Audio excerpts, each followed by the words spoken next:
আমানুল্লাহ আমান।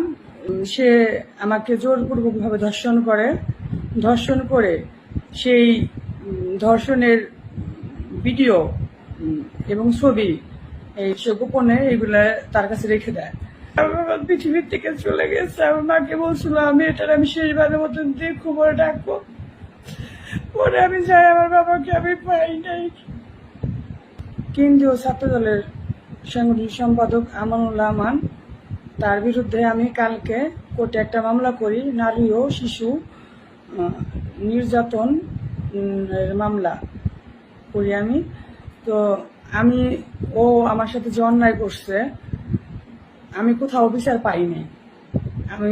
আমার বাবা আজ 3 যুগ ধরে বিএনপি রাজনীতির সাথে জড়িত ছিল, সেই হিসেবে আমি দলের কাছ থেকেও কোনো সহযোগিতা পাইনি, এবং আমার যে থানা প্রশাসনের কাছ থেকে আমি কোনো রকম সহযোগিতা পাইনি। পরে নিরুপায় হয়ে আমি কাল কোর্টে মামলাটা করি।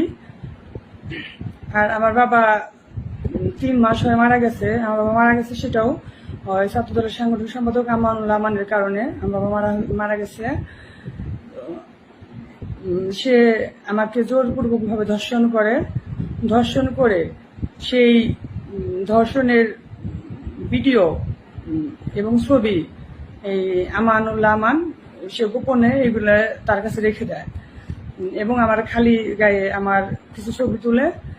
তো আমি যখন জানতে পারি সে আমার সাথে এরকম করছে, পরে সে নেশা জাতীয় কিছু ব্যবহার করে পরে আমাকে অজ্ঞান করে তারপর সে আমার সাথে এইরকম করে। যখন আমি জানতে পারি যে আমার সাথে এরকম করছে, যখন আমি বলি যে এটা আমি সবার কাছে বলে দেবো, আমার বাবার কাছে বলবো, আমি তোমার নামে মামলা করব, তো তখনই সে আমাকে বলে যে তুমি যদি এগুলা কারো কাছে বললো, আমি তোমার এগুলা ভিডিও করছি এবং আমার কাছে ছবি আছে, এগুলো আমি নেটে আমি ছেড়ে দেবো। আমার যে ঢাকাতে ছেলেপেলে আছে এদেরকে দিয়ে আমি এগুলা নেটে আমি ছেড়ে দেবো, অনলাইনে ছেড়ে দেবো।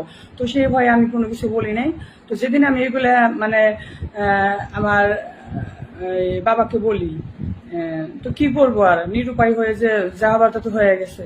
তো আমার বাবাকে আমি যখন এগুলো বলি, রাত 10:30-10টার দিকে আমার বাবার সাথে আমার কথা হয়, আমি বাবাকে আমি বলি এগুলো যে বাবা আমার সাথে এরকম করছে। তখন আমার বাবা সবকিছু শুনে পরে বলছে ঠিক আছে, তুমি আমার আগে বলবা না। তো যাই হোক, বাবাকে বলছি।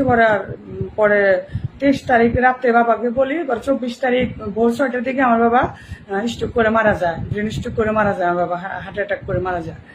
তো এরপরে আমি আর মনে করেন যে যাদেরকে আমি জানাইছি